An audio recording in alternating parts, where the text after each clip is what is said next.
It's been a few days, hasn't it? I was pumping out videos pretty consistently there. I thought you wouldn't mind me taking a couple of days off. Plus, absence makes the fart smell stronger. But I'm going to stick to my word. We're going to be making content all summer long. And there's always something happening in the hockey world.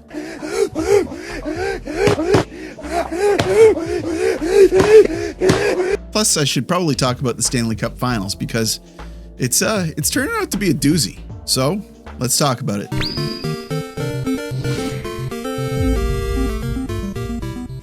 This is double penetration. Yeah, just like my day job. Whenever I take nights off creating videos, unfortunately, I can't just sit around and relax. The past few days, I've been building out a deck. A few summers ago, I built a 10-foot deck that goes onto a 16-foot deck, 2 different levels. And these past few days, I have been creating kind of like a storage compartment under the deck that is higher than the lower deck. Probably could have explained that better, but yeah. But it's been fun. I like working with my hands. I like being outside, and it feels good to accomplish something productive. But the reason for this video is I wanted to talk about the Montreal Canadiens being productive over the summer. The individual specifically is Mr. Kent Hughes, who presumably has been pretty busy on the phone over the past couple of weeks. The channel has been busy over the past couple of weeks. Thank you so much for your support.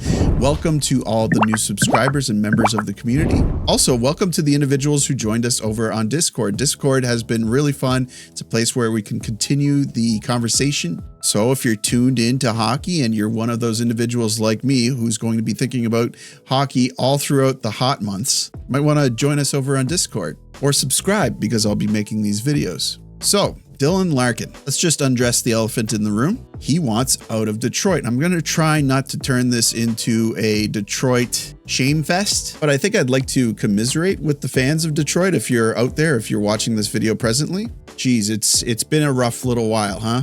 The Yzer plan, not working out so hot. I don't know if I'm talking to an individual who's been critical of the Yzer plan for a while, but looking back now, certainly with hindsight, you definitely were warranted to be critical. He hasn't done a whole lot of anything. He fell into some good draft picks and he got Alex DeBrincat, but it's been 10 years of basically no success. And this year started out well, but for some reason they lost a lot of steam coming down the stretch. And as the season wrapped up, there were questions about the leadership on the team. And I felt like Todd McClellan and Stevie Y really called out the players. Well, this is Detroit. This is hockey town.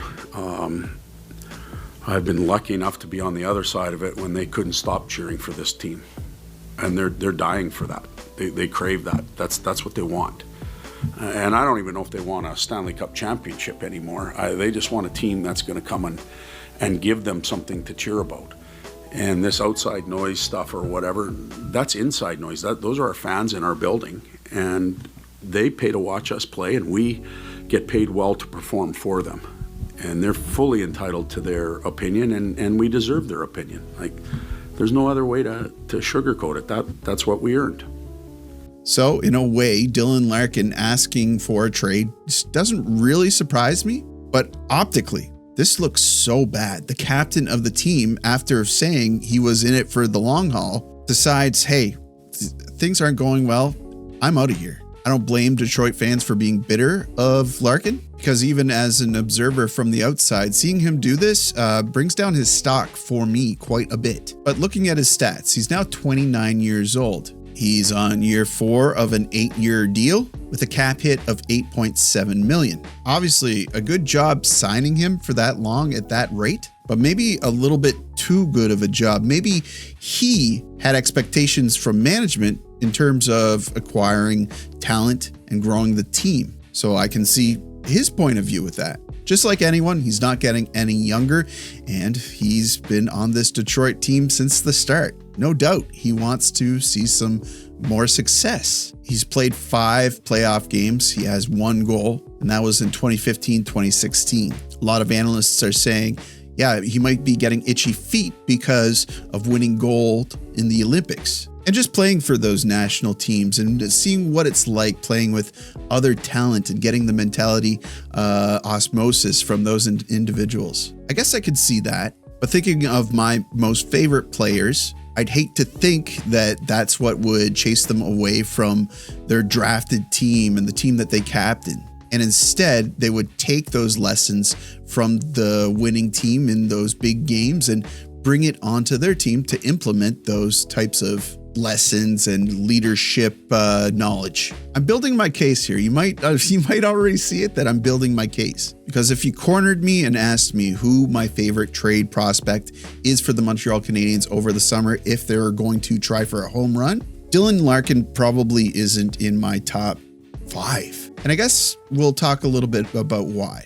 If you're thinking of individuals like Robert Thomas, like Nico Hischier, those are individuals that I can see as big, huge swings that could be available over the summer that are along the same lines as Dylan Larkin, but both feel better suited for the Montreal Canadiens on how expensive each one of these individuals are and what Montreal would need to give up in order to obtain these individuals. Larkin has played over 800 games in the NHL. 276 goals, 367 assists for 643 points. He's minus 100 cumulatively. I think Larkin's best quality is that he can rise to the occasion, and he is often the individual who is able to put the team on his back and dig deep for a win. I feel like there's kind of an intangible quality there. It's almost like if he's close enough to the finish line, he's able to really dig deep and put it over. But at the same time, I feel like he's an individual who can get easily discouraged.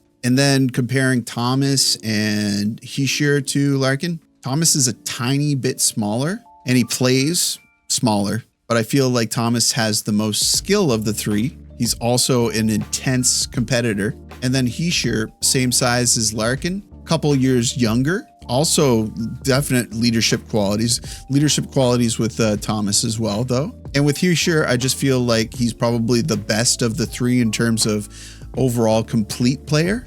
But I find that Thomas is more dynamic offensively. And then Thomas is like a year younger than Hischier. So Thomas, I believe, is 26, Hischier 27, and Larkin is 29. So I do like all three candidates. I like Larkin the least. I like Hischier the most. But in terms of doing business, how much cheaper is Larkin? Is it significantly cheaper? Does it allow them to keep Hage and Zurofsky? Because when you're talking about Thomas and when you're talking about Hischier, I think that Zurofsky or Hage is part of the package no matter what.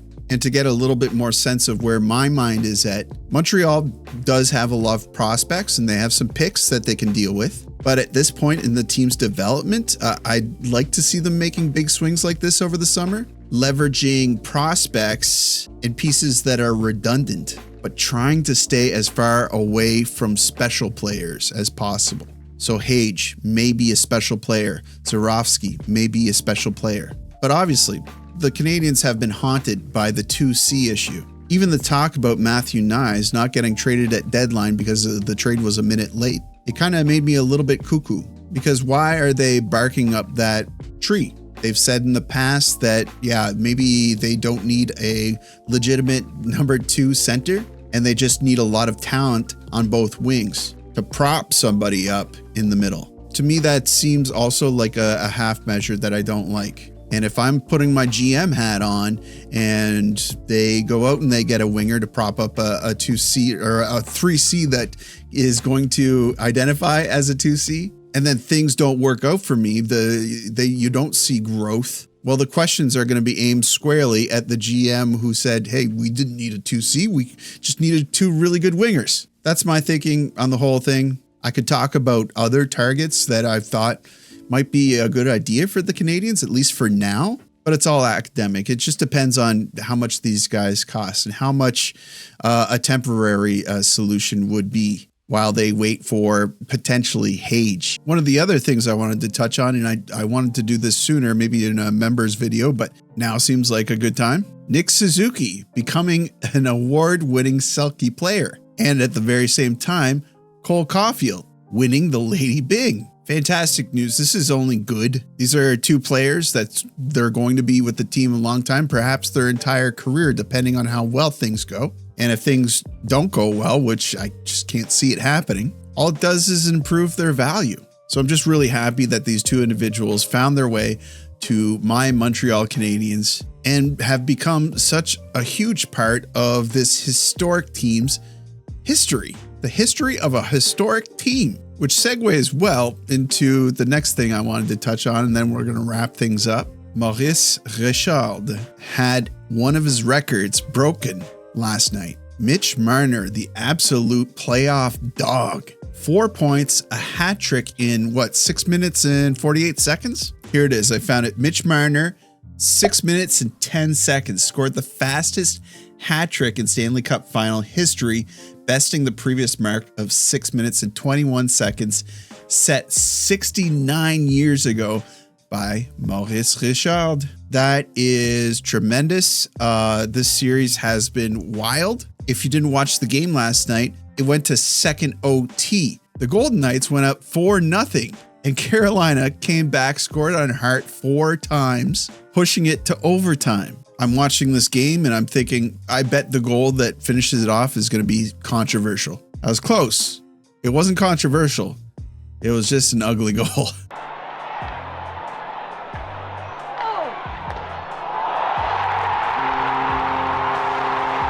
Yeah, Bussy kicked it in his struggle to reset here. Unfortunate way for it to end, but yeah, that's hockey, baby. But I think like everyone outside of the fans of these two teams, they were not looking forward to this series as a finals. And I have been pleasantly surprised. Personally, I would like if Carolina won, but I don't like either of these teams very much. I do like Marner. I do like Jarvis. I think that Jacob Slavin is an incredible defender. I like Logan Stankoven. I like Jackson Blake. I like Nikolai Ehlers. Goss is fair. I kind of like Goss.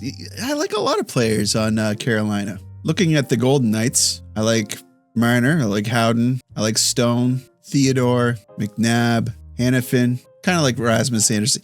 You know what? I love hockey. Maybe the best way to say it is there's some individuals on Golden Knights that are less likable than the Carolina Hurricane. And I'll let you draw your conclusions there because it's pretty obvious. But yeah, I've been really interested in the series and I look forward to game 4. Vegas is obviously up 2-1 in the series. So things are close. This could be a 7-gamer. But it's getting late.